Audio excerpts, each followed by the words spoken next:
The massive colony ship drifted through the darkness of space like a wounded whale.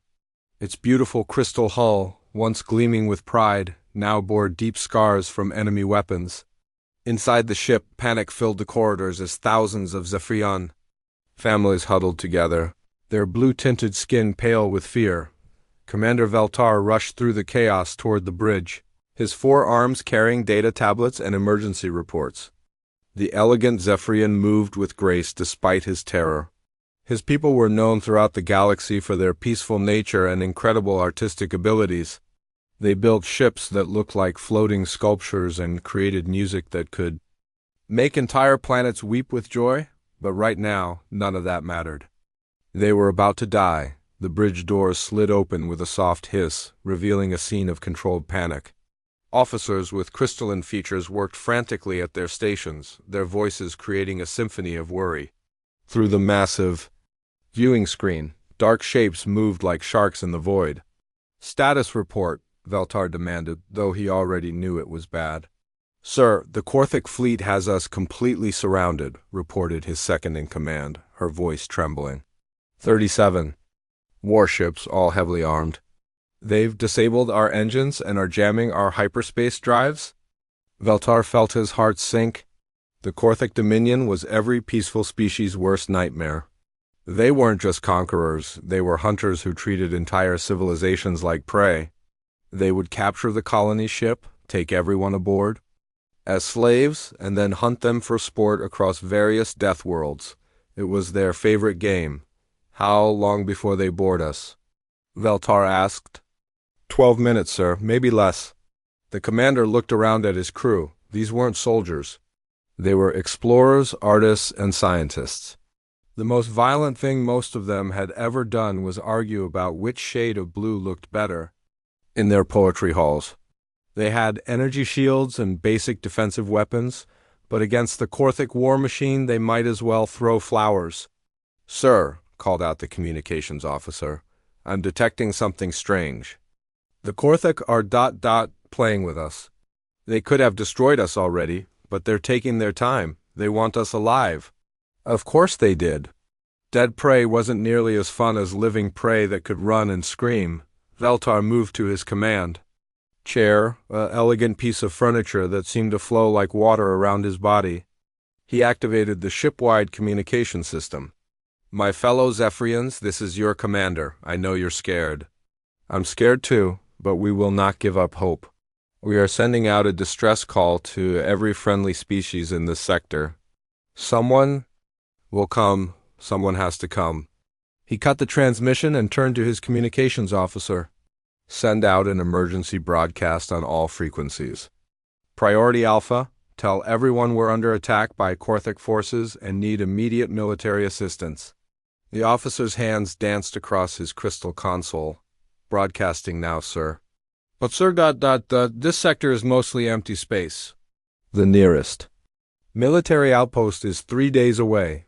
Even if they left right now, "I know," Veltar said quietly, "but we have to try." Minutes crawled by like hours. The distress signal flew through space at the speed of light, carrying their desperate plea to anyone who might listen. The Korthic ships continued their slow, predatory circle, occasionally firing warning shots that lit up the darkness. Then something unexpected happened. "Sir, I'm getting a response." The communications officer shouted, his voice cracking with surprise. "From where? The Andromedan fleet? The Centauri Defense Force?" "No, sir. It's coming from a system called Sol, specifically from a planet designated as Sol 3. Veltar blinked in confusion. "Sol 3? He ran the name through his memory. It took a moment, but then he remembered. "Wait, isn't that the system with those What did they call themselves? Humans?" "Yes, sir. According to our database, they only achieved faster-than-light travel about 50 of their years ago. They're not even members of the Galactic Council yet. Their planet is classified as a developing world." This made no sense. Humans were barely out of their own solar system. What could they possibly do against the most feared raiders in the galaxy? It would be like asking a child to fight a dragon. "Put them through anyway," Veltar said. What choice did he have? The main screen flickered, and suddenly they were looking at a human face. The creature was smaller than most galactic species, with pale skin and strange hair covering the top of his head. But there was something in his eyes, a hardness that seemed out of place on such a young species. "Zephyrium vessel, this is Admiral Chun of the Terran Defense Force," the human said, his voice calm despite the static. "We received your distress call. We're dispatching reinforcements to your location." Veltar stared at the screen. "Admiral, with all respect, you don't understand the situation. These are Korthek raiders. They've destroyed civilizations that had thousands of years to develop their military technology. Your species is still very new to space travel." The human's expression didn't change. "Sir, we understand exactly what we're dealing with. We've studied the Korthek thoroughly since we learned they existed. Our fleet will reach your position in approximately 4 hours. 4 hours? Veltara's second-in-command spoke up. "Admiral, that's impossible. You're 7 light years away. Even our fastest ships would take 2 days to cover that distance." The human smiled, and there was something unsettling about it. "Ma'am, you're not dealing with your technology anymore. We do things a little differently. Just hold your position and try to stay alive. Help is coming." The transmission ended, leaving the bridge in stunned silence. "Sir," the tactical officer said slowly, "I'm reading massive energy signatures from the Korthek flagship. They single quotes read ... doffing. Their war chants are being broadcast on open channels." Veltar closed his eyes. Of course the Korthek were laughing. They had probably intercepted the human transmission. The idea of some unknown species from a backwater system challenging the mighty Korthek dominion must seem hilarious to them. "What do we know about these humans?" Veltar asked. His science officer pulled up data on her screen. "Not much, sir. They're carbon-based bipeds from a planet with unusually high gravity. Their world has extreme weather patterns and a very competitive ecosystem. They only unified their planet recently and achieved spaceflight through what appears to be controlled explosions." "Controlled explosions? Yes, sir. They literally throw themselves into space using chemical rockets. Most species consider this approach rather ... primitive." Veltar looked out at the Korthek ships, their dark hulls bristling with weapons designed to crack planets. Then he thought about a species so young they still used explosions to leave their homeworld. Claiming they could help ... it should have been absurd. It should have been hopeless ... but for some reason, the way that human Admiral had smiled made Veltar think there was more to this story. "Much more. All hands prepare for extended siege," he announced. "And keep monitoring all sensor channels. I have a feeling we're about to see something very interesting." Outside, the Korthek continued their patient hunt, completely unaware that somewhere in the vast darkness of space, something was coming for them.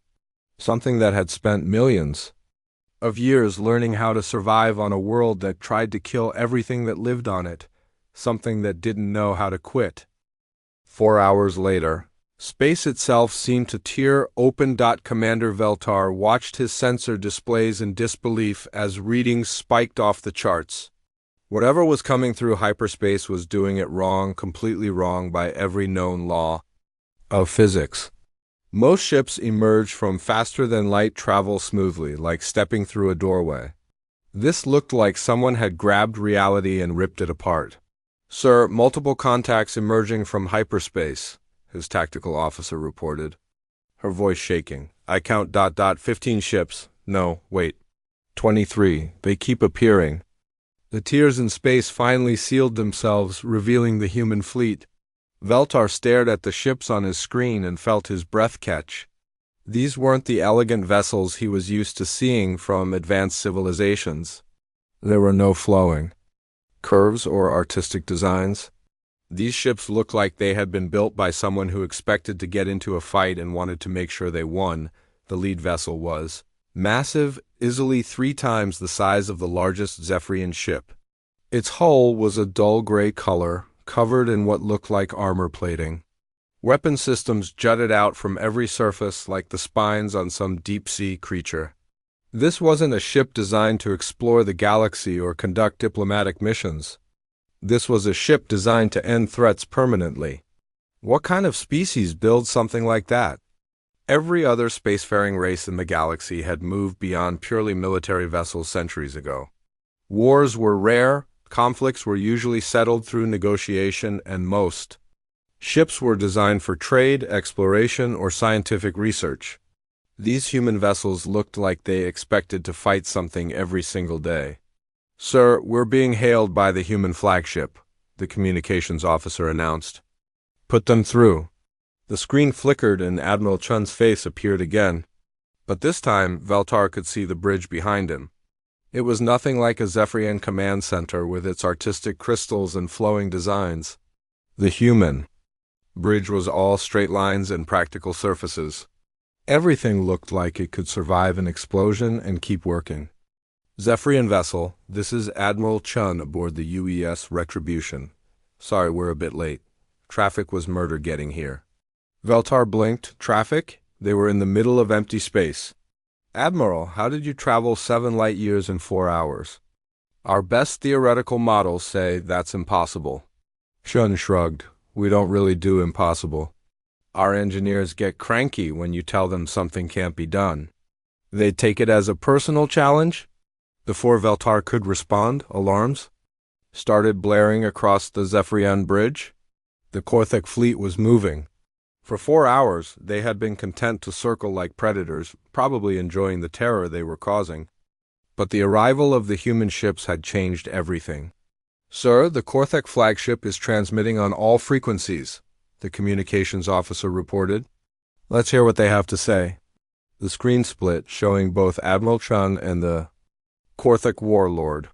Greatdeath was a massive creature, easily 8 feet tall with scales that looked like natural armor.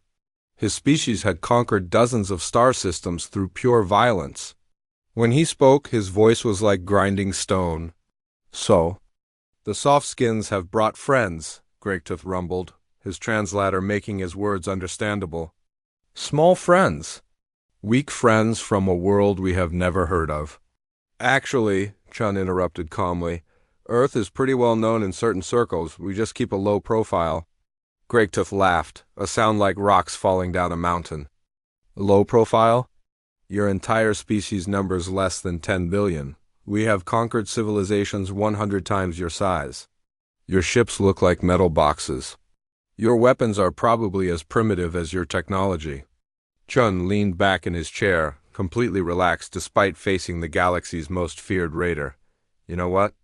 You're probably right. We are pretty new to this whole space thing. Our ships aren't as pretty as everyone else's.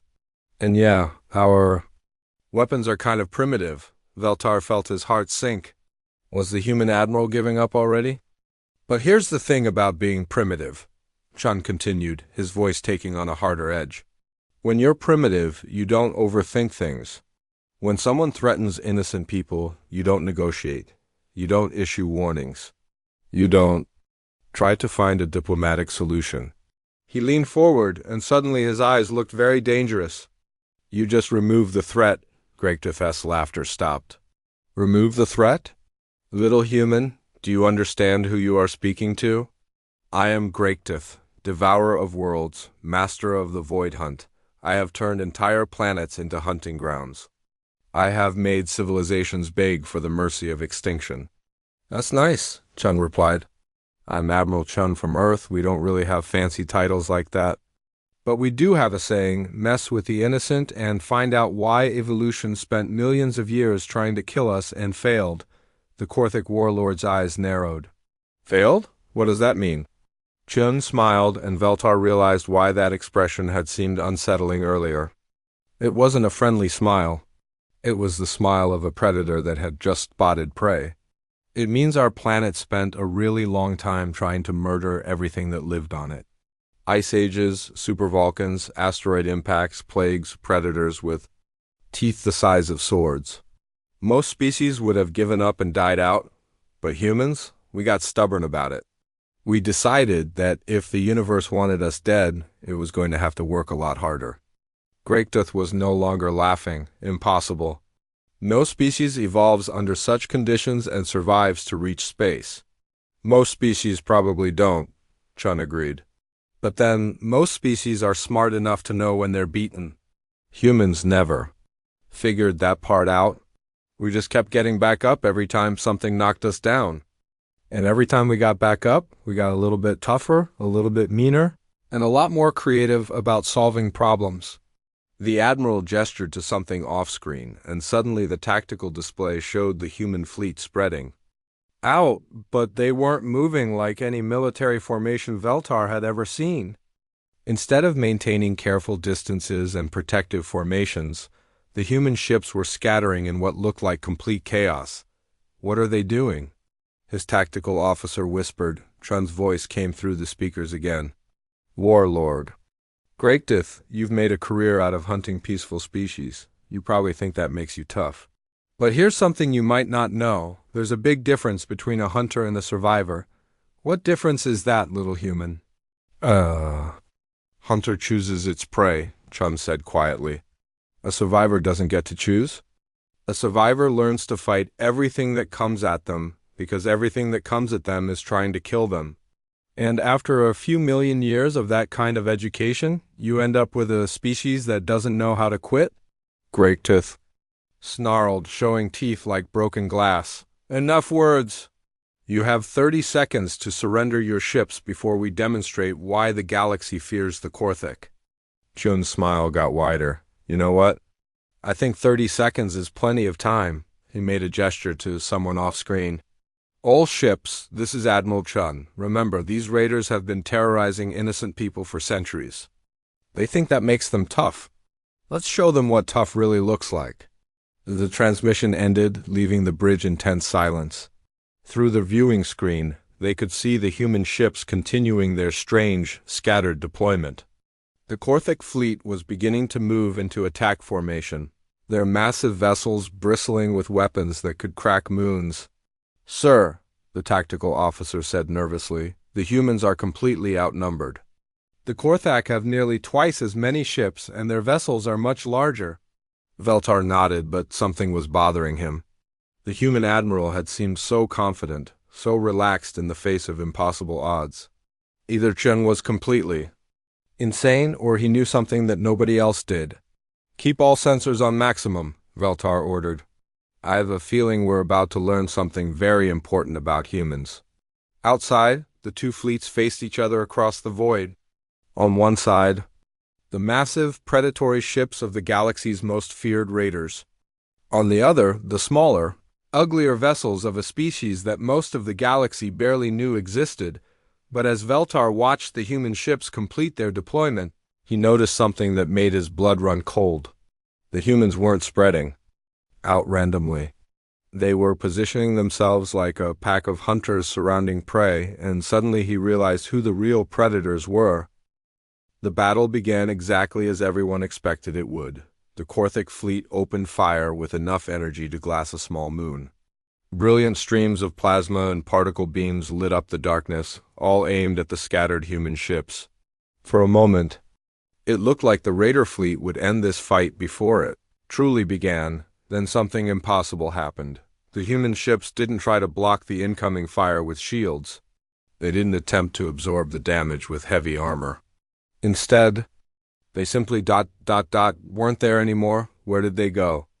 Veltar's tactical officer gasped. Staring at her displays in confusion, the human vessels had scattered like leaves in a hurricane, using thrust patterns that defied every known principle of space combat. Most civilized species fought in organized formations, maintaining careful distances and protective overlaps. The humans were flying like maniacs, diving between asteroids, using gravitational fields to slingshot around debris, and pulling acceleration curves that should have turned their crews into paste. "Sir, I'm reading 11 forces from the human lead ship," the science officer reported, her voice cracking with disbelief. "That should be fatal to any carbon-based life form." But the humans weren't dying. If anything, they seemed to be enjoying themselves. Admiral Chun's voice crackled across the communication channels, calm as someone ordering coffee. "Phoenix Squadron, take the left flank. Remember, these ships have thick armor but weak joints. Raptor team, I want you to get creative with those asteroid clusters and Tiger unit. Well, you know what to do? The Korthek fleet tried to adjust, swinging their massive weapons to track the impossibly agile human ships, but it was like trying to swat flies with a sledgehammer. Every time they aimed at where a human ship was, it had already moved somewhere. Else, this is impossible, Greg Tuth's voice roared across the battlefield. No species flies like this. You should be dead. Yeah, we get that a lot, came a new human voice, younger and somehow even more cheerful than the Admiral's. The thing is, dying is really inconvenient, so we just don't do it. Veltar watched in amazement as a small human fighter craft dove straight toward a Korthek destroyer, weapons blazing. The raider ship returned fire with enough energy to vaporize a city block, but the human pilot was already spiraling away, leaving a trail of explosions along the destroyer's hull. How are they doing this? His second-in-command whispered. Dr. Kashira, the colony ship's chief scientist, was frantically analyzing the battle data streaming across her screens. Commander, I'm detecting something extraordinary. The human pilots aren't just surviving those acceleration forces, their biological systems are actually adapting to them in real time. Adapting how? Their heart rates are increasing to compensate for blood displacement. Their bone density appears to be significantly higher than our initial estimates. And their neural response times. She paused, checking her readings twice. Their brains are processing information and making decisions nearly 3 times faster than baseline during combat stress. Veltar stared at the data. You're saying they get better when they're in danger? Not just better, sir. It's like their entire biology is designed for survival under extreme conditions. Look at this. She pulled up a comparative analysis. The average Zephyrian pilot begins to lose effectiveness when facing more than 2 hostiles simultaneously. The average Galactic Council species can handle perhaps 3 before their performance degrades. And the humans? The more enemies they face, the more focused they become. It's as if their brains treat overwhelming odds as a normal Tuesday. The battle was shifting in ways that defied all military logic. The Korthek had superior numbers, bigger ships, and more powerful weapons. By every tactical analysis, they should have been winning. Instead, they were being systematically dismantled by creatures that treated space combat like some kind of deadly game. Sir, I'm detecting boarding pods launching from human ships, the tactical officer reported. Veltar looked at his screen in shock. Boarding pods? They're trying to board Korthek vessels directly? Yes, sir. And they're not using conventional docking procedures. On the main display, they watched human boarding pods streak toward enemy ships like guided missiles. But instead of seeking out airlocks or docking bays, they were aimed directly at hull sections. The pods struck the armored hulls and immediately began cutting through with tools that seemed designed for exactly this purpose. They're cutting holes in the ships, Veltar said faintly. They're literally cutting holes and going in through them? What happened next would be talked about in galactic military academies for generations to come. Assuming anyone survived to tell the story, the human marines that poured through those hull breaches weren't like any soldiers the galaxy had ever seen. They moved in hard vacuum like it was their natural environment, their powered armor allowing them to operate in conditions that would kill most species instantly. But it wasn't just the technology that was shocking, it was how they fought.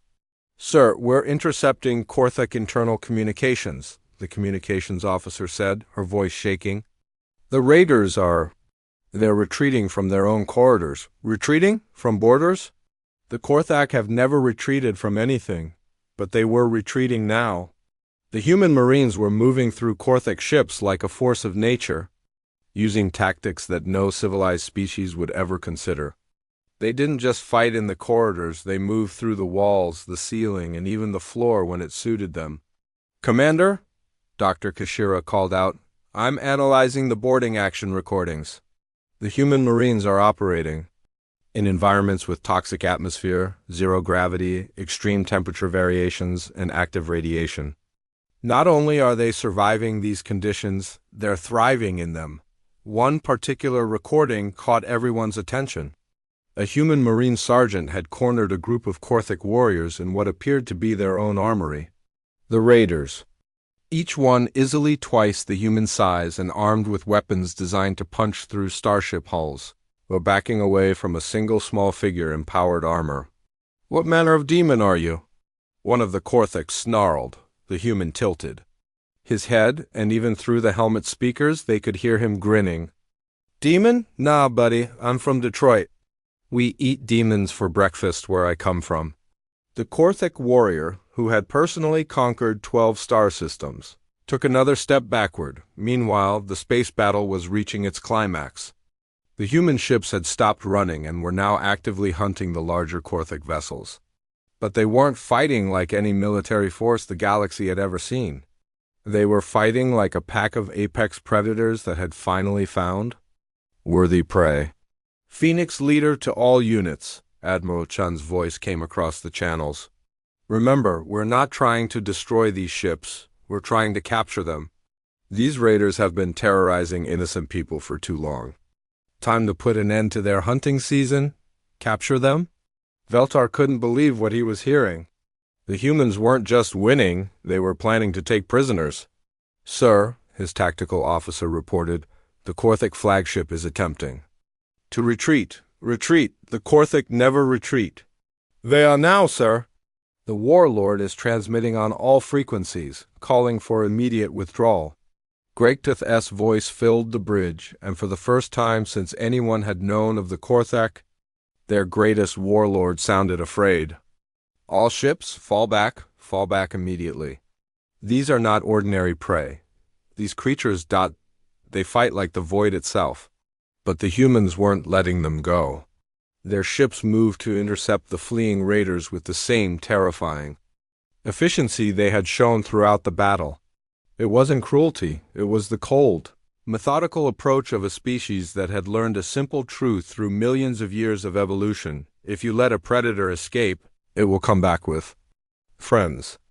"This is Admiral Chun to Korthic Fleet," the human commander's voice cut across all channels. "You have 30 seconds to power down your weapons and prepare to be boarded. This is your only warning. You cannot capture us." Gregteth roared. "We are the masters of the void. We are the hunters of civilizations." "Yeah, about that," Chun replied, his voice carrying a note of something that made Veltar's blood run cold. "See, the thing about hunters is that there's always something higher up the food chain, and today that something is us." As if to emphasize his point, 3 human ships suddenly appeared around the Korthic flagship, having somehow flanked it while everyone was distracted by the main battle. Their weapons locked onto the raider vessel's engines and critical systems. With surgical precision, "Stand down, warlord," Chun continued. "Your hunting days are over. From now on, the galaxy has new apex predators. And we really don't like bullies." The Korthic flagship's weapons powered down.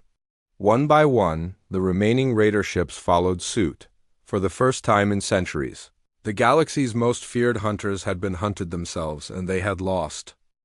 3 hours after the battle ended, Commander Veltar found himself in the strangest situation of his life.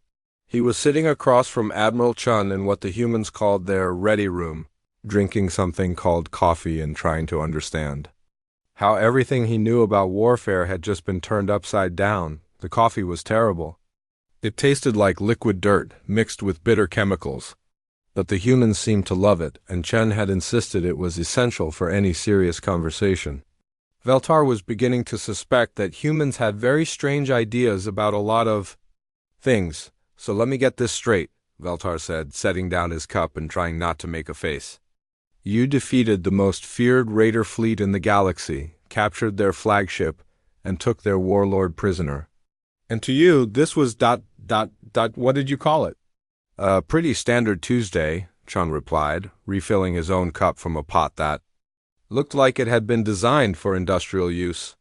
"Maybe slightly more exciting than usual, but not by much." Veltar stared at the human. "Standard Tuesday. Well, okay, maybe it was more like a Wednesday." "Wednesdays tend to be when the really weird stuff happens." The Zephyrian commander looked around the ready room, trying to understand these creatures, who had just saved his people. The room was functional in a way that hurt his artistic soul. Everything was straight lines and practical surfaces. There were no decorative elements, no flowing curves, nothing that served any purpose beyond pure utility. Even the chairs were designed for efficiency rather than comfort. But what really bothered him was how normal everything seemed. The humans were treating the defeat of the galaxy's most dangerous raiders like they had just finished a routine patrol. Officers walked by in the corridor outside, chatting casually about maintenance schedules and duty rosters. Nobody seemed particularly excited about having just won an impossible victory. "Admiral," Veltar said carefully, "can you help me understand something? Our tactical analysis shows that by every known measure, you should have lost that battle. The Korthak had superior numbers, larger ships, and more powerful weapons. How did you win?" Chun leaned back in his chair, which creaked ominously under. "What seemed like ordinary movement."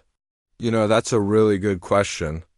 And to answer it properly, I think you need to understand something about Earth. Your homeworld? Yeah, see, most species evolve on what we call garden worlds, nice, stable climates, predictable weather patterns, ecosystems where everything gets along reasonably well. Am I right? Veltar nodded. Zephyr Prime was exactly like that. A beautiful world of crystal formations and gentle rains, where the most dangerous creature was a small herbivore that occasionally got cranky during mating season. Earth isn't like that, Chun continued, and something in his voice made Veltar pay closer attention. Earth is what our scientists classify as a Class 12. Death world, everything on our planet is actively trying to kill everything else. And the planet itself seems to have a personal grudge against anything that lives on it. Surely you're exaggerating. Chun pulled out a small device and projected a holographic image into the air between them. Veltar found himself looking at a blue-green world that seemed beautiful from space. Then Chun zoomed in, and the Zephyrian's eyes widened. "This is a hurricane," Chun explained, showing massive spiral storms that covered areas larger than most civilized planets. These happen regularly. Winds that can flatten entire cities, rain that can flood continents, and lightning that makes our weapons look like toys. The image shifted. These are earthquakes. The ground literally tears itself apart, sometimes for no reason at all. And these are volcanoes, mountains that explode and cover half the planet in ash. Veltar watched in fascination and horror as the projection showed natural disasters that would end civilization on most worlds. How does anything survive on such a planet? That's the thing, Chun said with that unsettling smile. Most things don't. Earth has had 5 major extinction events where almost everything alive just died, but life kept coming back, and every time it came back, it was tougher, meaner, and more determined to survive. The hologram changed again, showing creatures that made Veltar's blood run cold. Massive predators with teeth like swords, pack hunters that worked together to bring down prey 10 times their size, and things that seemed designed by a universe with a very dark sense of humor. Our ancestors evolved in the middle of all this, Chun continued. They didn't just have to survive the planet trying to kill them, they had to compete with creatures that had been perfecting the art of murder for millions of years. And yet your species survived, more than survived. We thrived. You want to know how? Veltar nodded, though he wasn't sure he really wanted to know. We got stubborn about it, Chun said simply. Every time something tried to kill us, we figured out how to kill it back. Every time the planet tried to wipe us out, we adapted and kept going. And every time we thought we had things figured out, something new showed up to remind us that we were still basically walking food. The Admiral gestured to the projection, which now showed early humans, small, seemingly helpless creatures with no natural weapons or armor. Look at us. We're not particularly strong compared to most predators. We're not very fast. We don't have claws or fangs or poison. By any reasonable measure, we should have gone extinct before we even figured out how to make fire. But you didn't. Nope. You know why? Because we had something that most predators don't have. We're pack hunters, who can think ahead. When a saber-toothed cat tried to eat us, we didn't just run away. We came back with friends and sharp sticks and turned that cat into dinner. Veltar was beginning to understand, and it was making him deeply uncomfortable. Every challenge made us stronger, Chun continued. Ice Age, we invented clothing and learned to control fire. Drought, we figured out irrigation. Floods, we built boats. Predators, we made better weapons. And when we ran out of obvious threats, we started competing with each other. Competing how? Wars, mostly. For thousands of years, humans fought humans. We got really good at finding new and creative ways to solve problems through applied violence. Not because we're naturally cruel, but because that's how you survive on a world that's constantly trying to murder you. The projection showed human history, endless conflicts, innovations born from necessity, and a species that never seemed to learn that some things were impossible. They had fought with sticks and stones, then metal and gunpowder, then machines and chemicals, and finally with forces that could split atoms. By the time we figured out space travel, Chun said, we had already survived everything our planet could throw at us.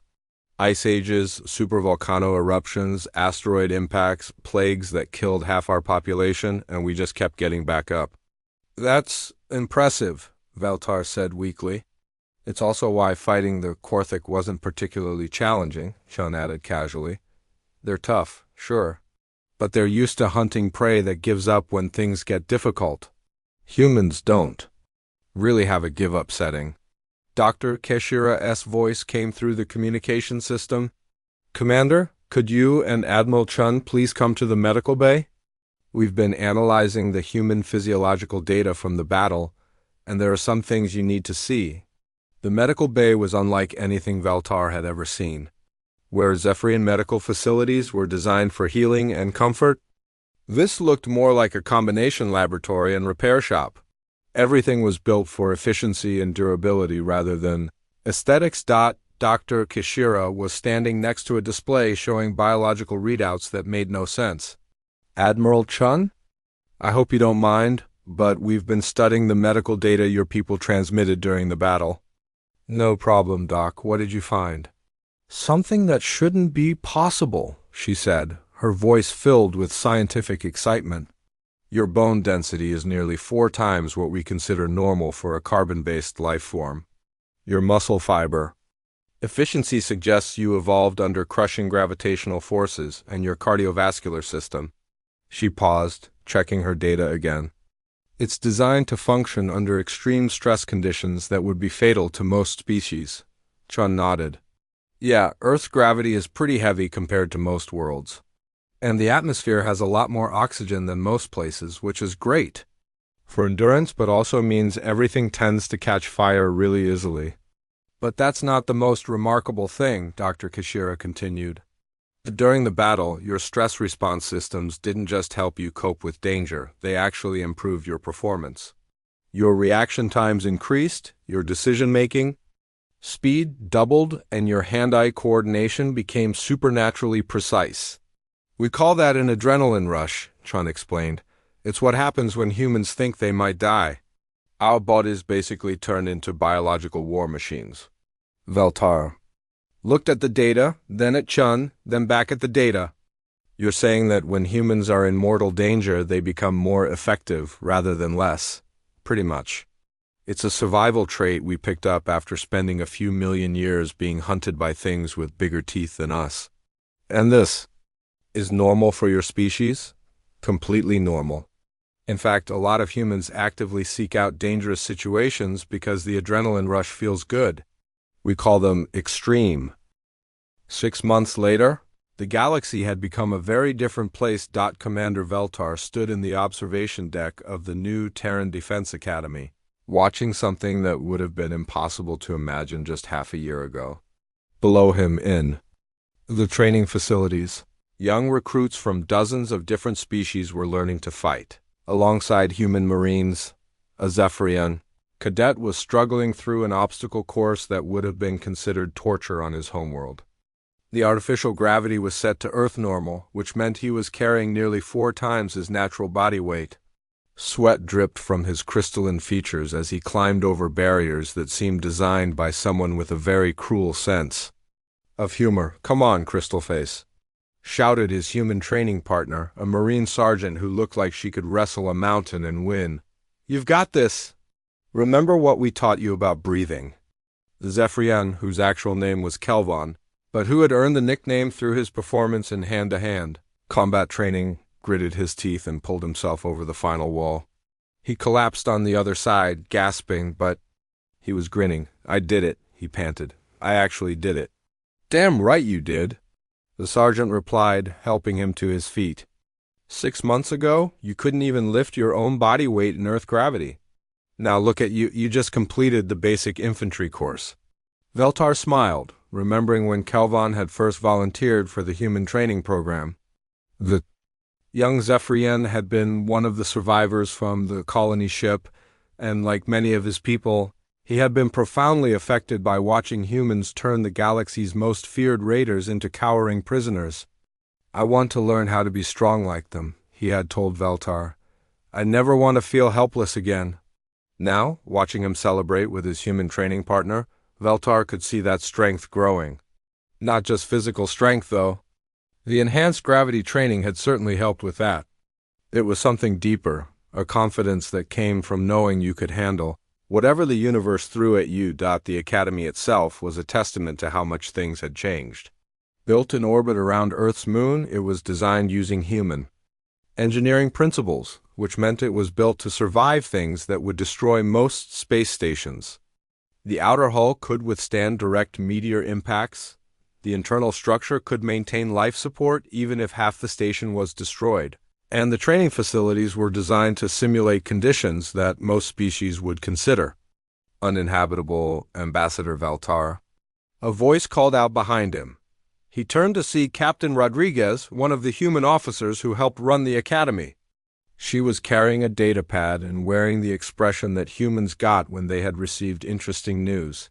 "Yes, Captain? We just got a priority transmission from the Galactic Council. There's been another situation." Veltar felt his hearts skip a beat. What kind of situation?